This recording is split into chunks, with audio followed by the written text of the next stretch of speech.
já não pode mais considerar infecção do sítio cirúrgico. A infecção do sítio cirúrgico, quando ela existe colocação de prótese, a gente pode considerar até 1 ano de pós-operatório. Classificando a infecção, a gente pode classificar quanto à profundidade e quanto à origem. Superficial, aquela que acomete pele e tecido celular subcutâneo. Se existe o acometimento de face ou musculatura, já é considerada uma infecção profunda, independente do acometimento de derme, do acometimento do tecido celular subcutâneo. Se há um acometimento de face ou musculatura, a gente já considera como sendo profunda. Quando existe um acometimento de órgão ou cavidade manipulado durante o ato operatório, por exemplo, uma toracotomia, que o paciente simplesmente desenvolve com edema pleural, ou ele complica após uma esplenectomia com abscesso subfrênico. A gente classifica isso como infecção do sítio cirúrgico de órgão ou cavidade, mas ainda permanece uma infecção do sítio cirúrgico. Quanto à origem, a gente pode classificar em endógena ou exógena. Exógena, do contato da ferida com o meio externo, certo? Do contato da ferida com o meio externo, ou seja, por métodos de higienização das mãos inadequados, técnicas operatórias inadequadas, quando a gente não faz uma hemostasia adequada durante o ato operatório, certo? Uma antisepsia do local, a esterilização do material está muito envolvido com esse tipo de origem exógena. Endógena é da própria flora do paciente. Fatores de risco, a gente divide em fatores de risco intrínseco e extrínseco. Dentro dos fatores de risco intrínseco, a gente tem a desnutrição. O paciente desnutrido é um paciente com uma carência nutricional. Essa carência nutricional faz com que ele simplesmente não consiga desenvolver, não consiga multiplicar e não consiga transformar células, por exemplo, neutrófilos, macrófagos, linfócitos T que fazem parte da cicatrização da ferida. Todo o processo que prolonga esse tempo de cicatrização, como desnutrição, neoplasia, usuário de corticosteroide, idades extremas, o que vai acontecer nesse indivíduo? Simplesmente pelo fato de prolongar o tempo de cicatrização, mantém a ferida por mais tempo em contato com o meio ambiente, mantém essa ferida mais tempo em contato, mais suscetível a desenvolver, a complicar com a infecção do sítio cirúrgico. O obeso, a gente sabe que hoje o tecido adiposo ele é um tecido produtor de adipocina. Essa produção de adipocina, ela produz células inflamatórias. E, consequentemente, essa produção de células inflamatórias leva o obeso a um estado inflamatório crônico. Hoje, a literatura afirma que o obeso é um paciente inflamado cronicamente, portanto, prolonga o tempo de cicatrização da ferida, mantendo mais tempo ele suscetível à infecção do sítio cirúrgico. Dentre os fatores extrínsecos, a gente tem a higienização das mãos, a tricotomia. O que hoje a literatura afirma? A tricotomia, quando realizada, se necessário, a realização nunca realizada pelo paciente antes, por exemplo, do ato operatório, sempre dentro do centro cirúrgico com a utilização de máquinas elétricas, fazendo com que não traumatize a pele. Por exemplo, utilizando uma lâmina de barbear que vai acabar traumatizando essa pele. Certo? Higienização das mãos, tricotomia, usuário de antibiótico profilático. Tá? Isso aqui também vai interferir dentro dos fatores extrínsecos e uma técnica cirúrgica adequada. Aqui eu falei de fatores clínicos que afetam, aumentam ou diminuem a incidência de infecção do sítio cirúrgico. Extrapolando um pouco para a epidemiologia, se a gente parar para pensar, esses são os fatores que influenciam o meu estudo. Esses são os fatores que podem enviesar o resultado do meu estudo. Esses são os fatores que posso chegar a um desfecho inadequado, fazendo com que eu acabe fazendo uma inferência estatística para uma população como um todo de maneira equivocada, certo? Por exemplo, se eu analisar pacientes com técnicas cirúrgicas diferentes, analisando equipes cirúrgicas diferentes, eu estou cometendo um viés, eu não estou padronizando os fatores extrínsecos, ou seja, técnica cirúrgica diferente uma da outra vai interferir no resultado da infecção, ou seja, eu posso complicar mais com a infecção devido a uma técnica cirúrgica adequada do que propriamente a utilização do nome curativo. Tom e colaboradores, eles publicaram um estudo pela Cochrane, database, uma revisão sistemática em 2013, avaliando a exposição precoce da ferida operatória versus a permanência do curativo. Um estudo muito parecido com o que a gente elaborou. Eles avaliaram 3 estudos, a JAL, com 100 pacientes, DOCE, com 102 pacientes avaliando cirurgias torácicas, cervicais e abdominais, e Rancomar, que na Inglaterra avaliou 78 pacientes submetidos à autoplastia. Que conclusão eles chegaram? Nenhum dos estudos tem um rigor metodológico adequado, certo? Eles 3 chegaram a um resultado muito parecido. No entanto, eles não têm um rigor metodológico adequado, ou seja, vários vieses interferiram no resultado do estudo, não foram estudos enviesados, certo?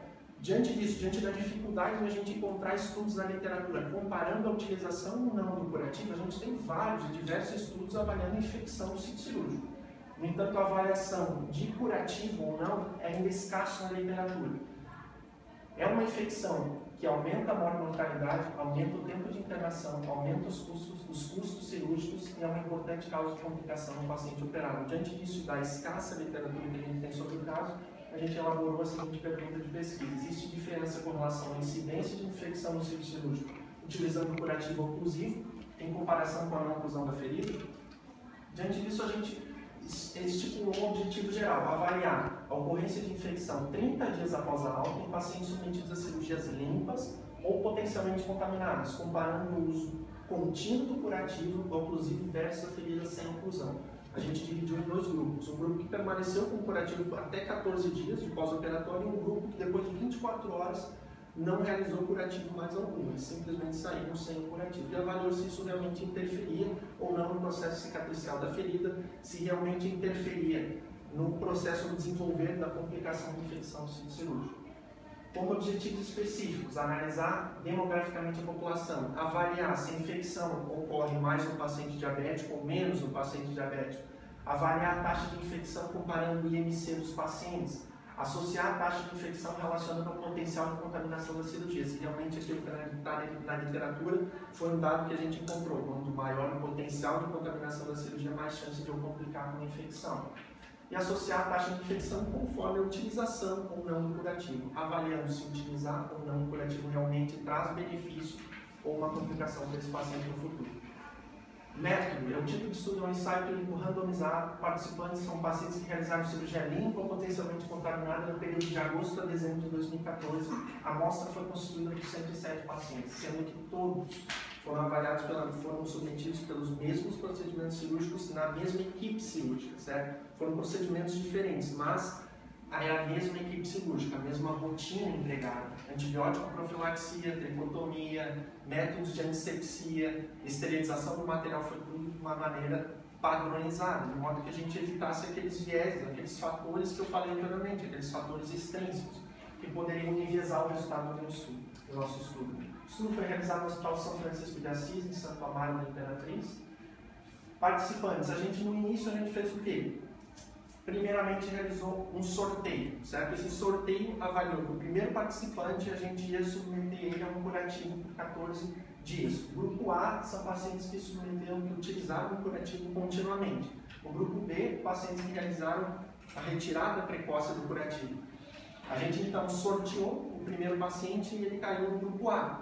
Tá? A gente estabeleceu para todo aquele quarto daquele paciente onde ele estava que eles todos iriam pertencer ao grupo A. Depois a gente foi sorteando os outros pacientes. Por que a gente sorteou quartos e não indivíduos? Para não deixar dois pacientes, um utilizando o curativo e um não utilizando o curativo, no mesmo quarto, de modo que ela acabasse enviesando, trazendo problemas para o nosso estudo. Né? Como critérios de inclusão: pacientes que realizaram tireoidectomia, laqueadura, aneuplastia inguinal e umbilical dentre as cirurgias limpas e dentre as cirurgias potencialmente contaminadas a clorexidina. Como critérios de exclusão: portadores de neoplasia, usuários de corticosteroides e quem não aceitou participar do estudo. Com isso aqui, a gente exclui alguns fatores de risco intrínsecos, como eu falei anteriormente, aqueles fatores que estão relacionados ao próprio hospedeiro, ao próprio indivíduo. Certo? Se trata de um ensaio clínico. Todos nós sabemos que o ensaio clínico é um estudo de alto nível de evidência científica. No entanto, ele é um estudo suscetível a vários tipos de viés. Eu posso chegar a um ensaio clínico que ele seja altamente aplicável à nossa prática clínica ou simplesmente um ensaio clínico que eu nunca vou utilizar, enviesado. Para mim fazer uma inferência para uma população como um todo, para mim fazer uma inferência para a minha prática diária, eu preciso que esse estudo tenha um rigor metodológico, como eu falei anteriormente, para evitar vieses.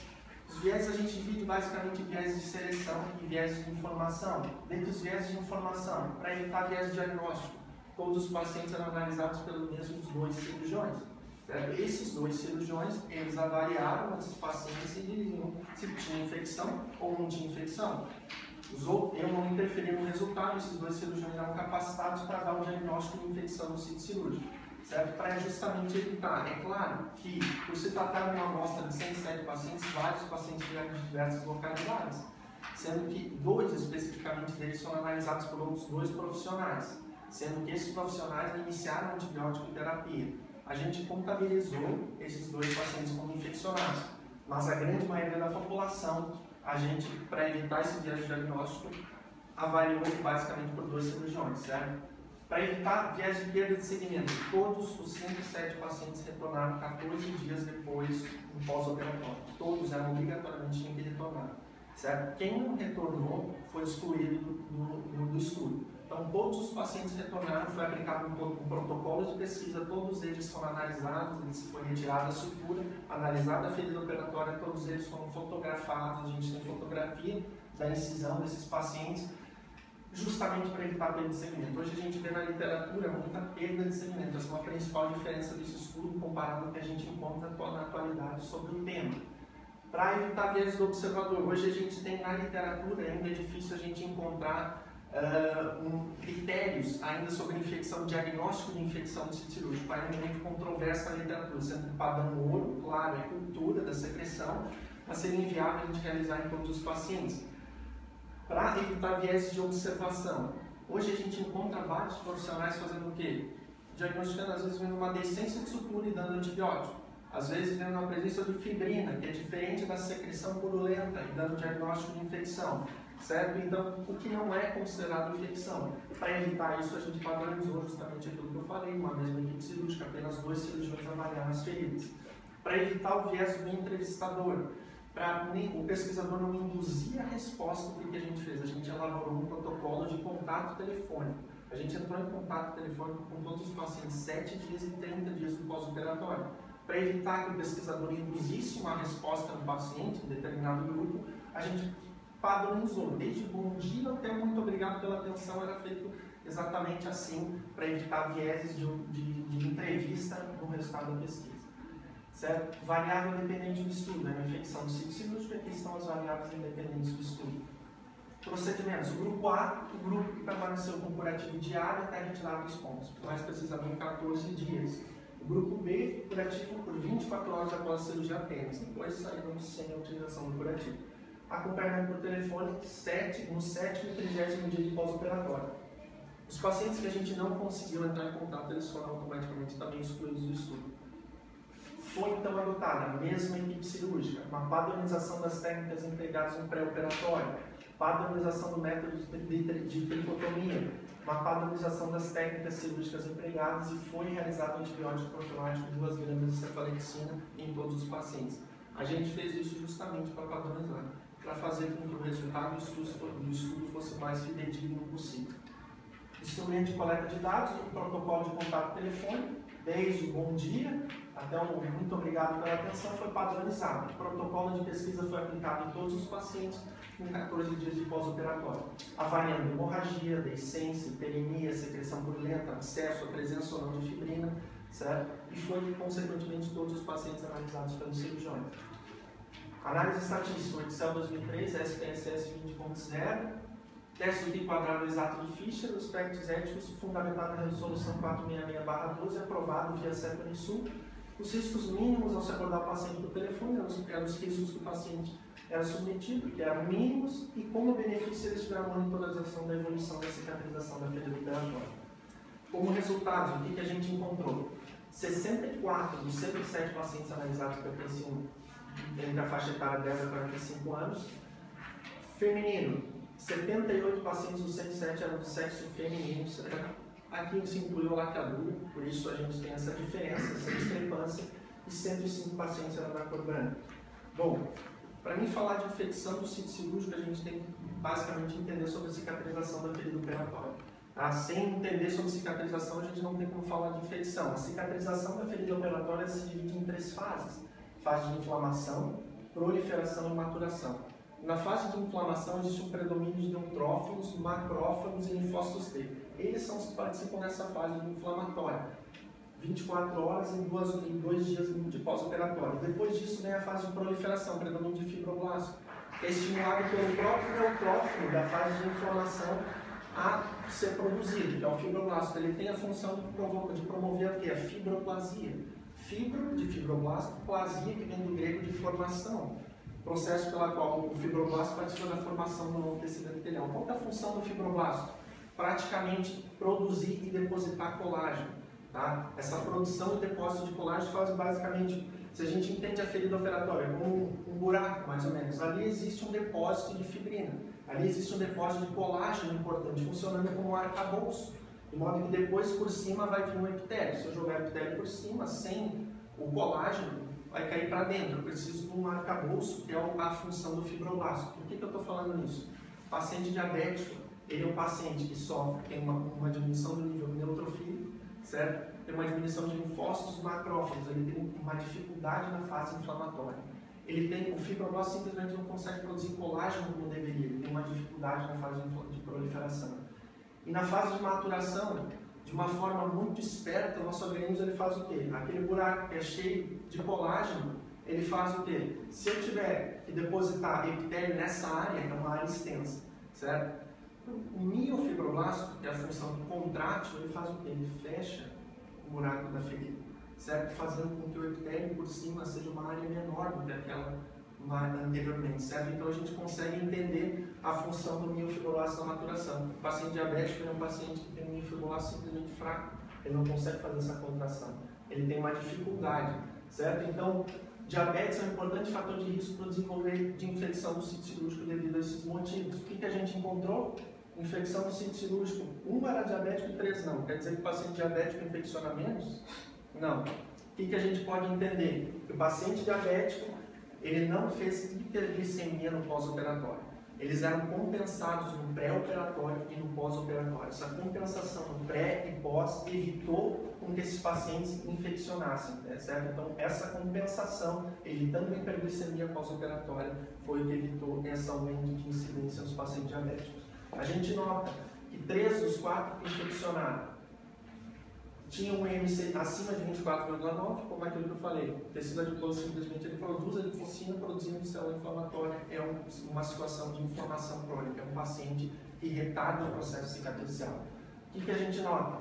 Se a gente perceber, 26 eram as colestectomias, as cirurgias potencialmente contaminadas, 13 infeccionaram, 81 eram cirurgias limpas e uma infeccionou. Apesar da menor quantidade de infecções, da menor quantidade de número, do menor número de cirurgias potencialmente contaminadas, a gente encontrou uma maior índice de infecção, certo? O que isso é confirmado pela literatura, pelo simples fato de, pelo aumento do potencial de contaminação da cirurgia, o paciente ele complica mais. O principal resultado do estudo, comparando o grupo A, o grupo que permaneceu com o curativo, versus o grupo que não permaneceu com o curativo depois de 24 horas.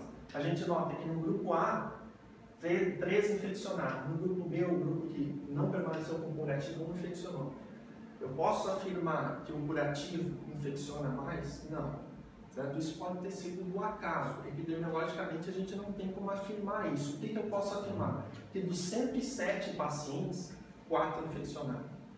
O curativo não influenciou, teoricamente não influenciou tanto na cicatrização da ferida operatória. A gente não teve diferença nos grupos tão importantes, certo? O que a gente nota? Reforça o que a literatura já afirma, que um pré-operatório adequado, um transoperatório adequado e principalmente no pós-operatório, evitar hiperglicemia pós-operatória são os fatores que mais influenciam em infecção do sítio cirúrgico. Certo? Hoje, um dos dados que mais influencia é o aumento do tempo operatório. Certo? Acima de 3 horas é considerado um tempo de risco para o indivíduo complicar com a infecção do sítio cirúrgico. Esses são os fatores que mais influenciam. E a gente chegou à conclusão que o estudo consegue mostrar isso, de que basicamente o curativo ele não influencia tanto na cicatrização da ferida operatória. Então, o número de casos muito próximo em ambos os grupos, o grupo A, o grupo que permaneceu, e o grupo B, o grupo que retirou o curativo.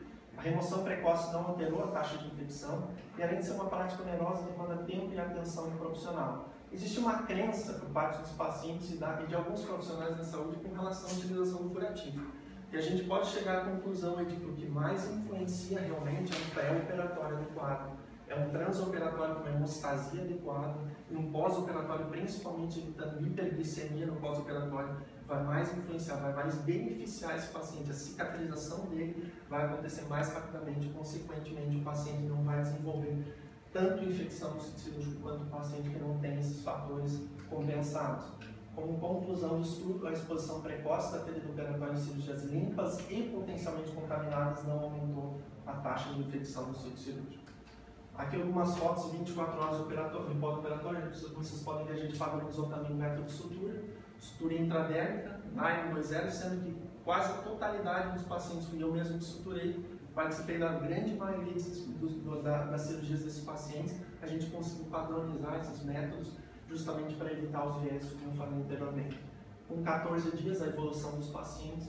E aqui alguns pacientes que evoluíram com antibiótico terapia, que evoluíram com infecção do sítio cirúrgico que a gente vai tratar. Essa é a referência bibliográfica. Isso aí. Obrigado.